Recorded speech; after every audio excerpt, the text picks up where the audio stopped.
Harry Potter author JK Rowling has posted screenshots of death threats she's received since expressing her views around the importance of biological sex, including concerns about transgender men being able to use women's toilets. Rowling said that hundreds of trans activists have threatened to beat, rape, assassinate and bomb her for her views. In one screenshot, one Twitter user who describes themselves as a gender-fluid lesbian and cyber-Marxist wrote, "I wish you a very nice pipe bomb in mailbox." Yeah, well, joining us now to discuss this is Brendan O'Neill, who's the editor of the online magazine Spiked. Brendan, why is this such a divisive issue? Why do people get so worked up and vitriolic over this? It really has become one of the ugliest fronts in the culture wars, and there is this huge amount of intolerance for anyone like JK Rowling who believes in biological sex, who thinks that biological sex is a real thing, and who thinks that there is a difference between men and women, and that people who were born as males should not be allowed to go into women-only spaces. To my mind, these are perfectly legitimate points of view. Some of them are actual scientific facts. And yet the intolerance around the transgender issue is now so intense that even just for expressing those very legitimate points of view, you can be hounded, demonized, censored, no platformed, and subjected to rape and death threats, which is what has happened to JK Rowling. So it's become an awful spectacle, the way in which women in particular are attacked for expressing their views on sex and gender.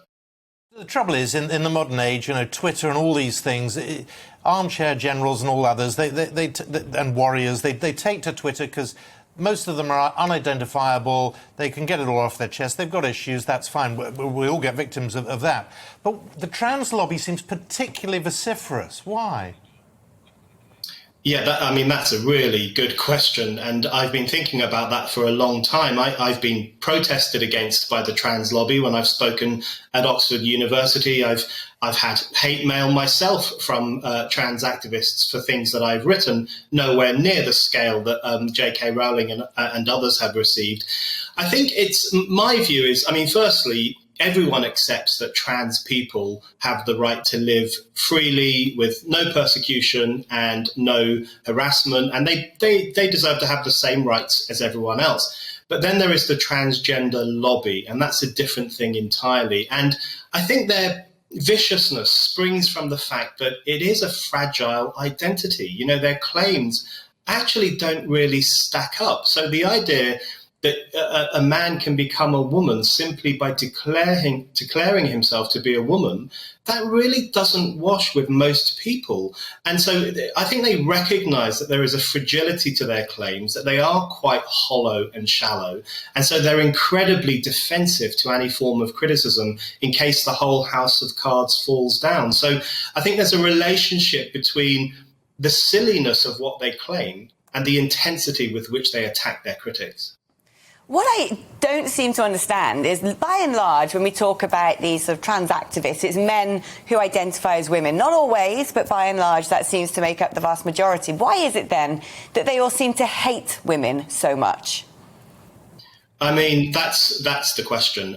There is a great deal of misogyny in the transgender lobby, and that's just a fact. And I've described it before. Trans activism is like misogyny in drag because it presents itself as a progressive movement. It wears this progressive garb. It presents itself as the new civil rights movement.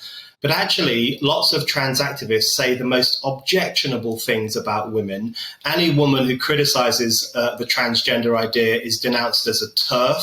That's a trans exclusionary radical feminist. But really, TERF now just means witch. They're basically being called witches, hound the witches out of polite society. They are banned from speaking on some campuses. They are sometimes threatened. And even there was one elderly lady who was physically attacked in Hyde Park in Speaker's Corner because she wanted to speak about the problems with transgenderism as she understands it. So there is a really cruel streak of misogyny in this movement. And I think it's time that those of us who really do believe in equality started to call that out. We've had an email from Jonathan in London. Are the police investigating the death threats against JK Rowling? And if not, why not? Now, that's an interesting point, because any threat of bombing or whatever is a criminal offence. And do you think that the authorities and the police are taking this seriously?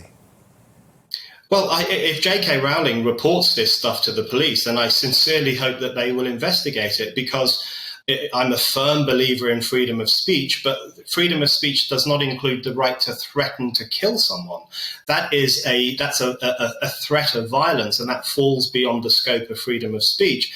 All the other abuse, I'm a bit of a free speech absolutist, so all the other abuse that people get, I think that's probably fair game, even though it is often very obnoxious. But when it comes to threats of rape and death, which JK Rowling has received, that is utterly unacceptable, and something has to be done about it.